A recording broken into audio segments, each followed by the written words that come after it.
10 years ago, if you had to buy a tea, you had to dig into your wallet looking for coins. But today, it happens in an instant, just with a click on your phone.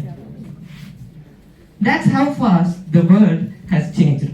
I'm Kishor Sairam alongside my partner Kiran Adityaa. We are here to present on advancement in digital payments. To begin, let's first start with how digital payments have seamlessly woven themselves into our day-to-day lives.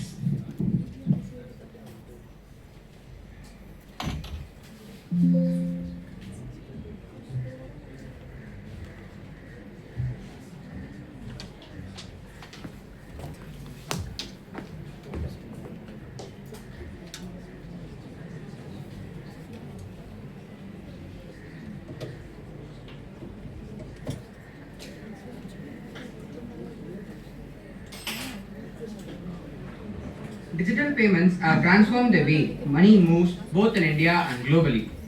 The journey began with cash, moved to cards, then net banking, followed by mobile wallets, and today UPI leads the way.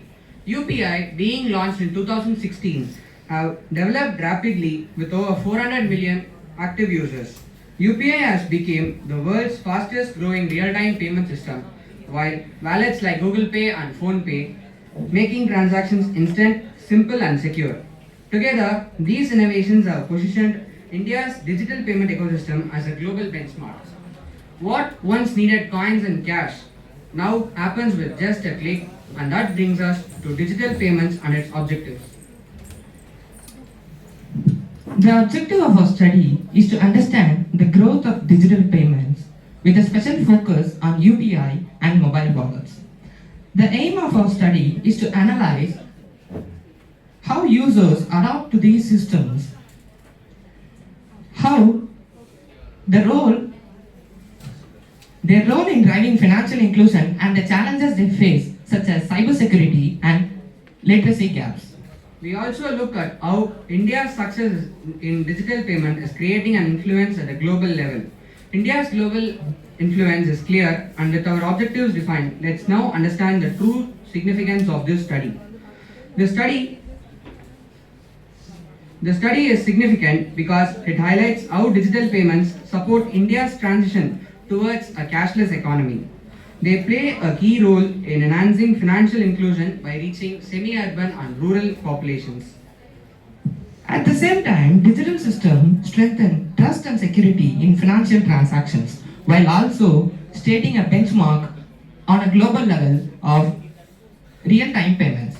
Finally, this study helps policymakers, businesses, and fintech institutions to identify both the opportunities and the challenges in the fast-growing sector. So, after understanding its significance, let's now explore the key findings that reveal digital payment trends. Here are the major findings from the study. Firstly, UPI has emerged as a clear leader in digital payments, capturing around 65 to 70% of the market share, whether we look at merchant data or the wider retail ecosystem. The main drivers of adoption have been convenience, speed and security, and added incentives like rewards. However, some challenges still exist, particularly cyber fraud, phishing scams, and limited awareness in rural areas. Trust in UPI remains strong because of backing from institutions like the RBI and NPCI. On a global level, UPI transactions are now being accepted in countries such as Singapore, the UAE, France and Sri Lanka. Finally, the COVID-19 pandemic accelerated digital adoption as the need for safe and contactless transactions became a top priority.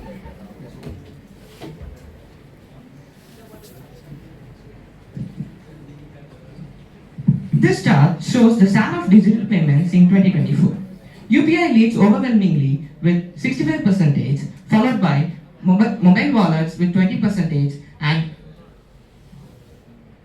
and credit cards at 10%. Here, net banking accounts only for a minimal share. From this, we can clearly come to a conclusion that UPI is the most dominant and trusted payment method in India.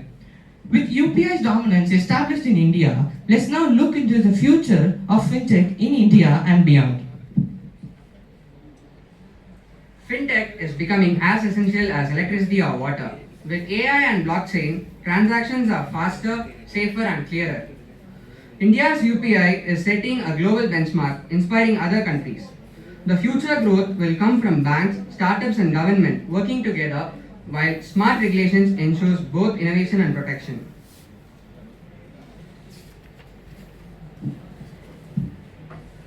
This graph highlights the sharp rise of digital payments over the next decade. India is expected to lead this, driven by UPI and mobile-first adoption. The United States and other advanced economies are also set to see steady expansion, but India's growth and scale are on another level. India is set to outpace them. By 2030, digital payments will not be an alternative. They will be the backbone of the global financial system. 2030 cements digital payment as the backbone, and the next decade reveals how fintech shapes money, banking, and life itself. The next decade will see mobile banking dominate as branches fade, rural towns joining the digital economy, and AI-powered tools assisting in personal finance. Fintech careers associated with AI, cybersecurity, and analytics will rise, positioning India as a responsible global fintech hub. As India steps into the next decade as a fintech leader, let's conclude with the core insights from this journey. To wrap up, let's revisit the key takeaways from our journey through digital payments. What began as a convenience, I repeat, what began as a convenience has now evolved into an essential financial infrastructure, positioning India at the forefront of real-time transactions worldwide. Mobile wallets strengthen the ecosystem with features like rewards, buy now, pay later, seamless bill payments. But the impact goes beyond transactions. Digital payments are reshaping consumer behavior, driving new business models, and expanding financial inclusion to every corner of the country. Most importantly, India is not simply adopting technology, it is pioneering innovation, setting global benchmarks, and showing the world what the future of finance looks like. India is not following the future of finance, India is defining it. Maybe one day we won't even need phones or cards, just a chip in our brains to make payments instantly. Well, that's an idea for our future generations. Thank you.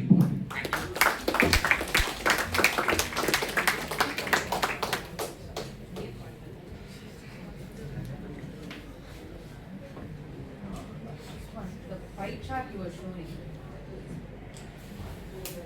you compare the different types of payments. Were all they on a amount basis, on a quantitative basis, or were they based on number of transactions happening across? They are on a quantitative basis. A dollar amount? Yeah.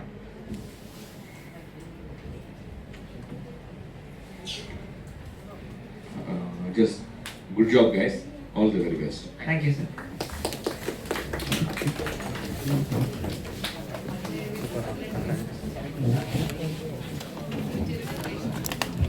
Next week, Prithviraj Bharat Kumar from 1st BCom.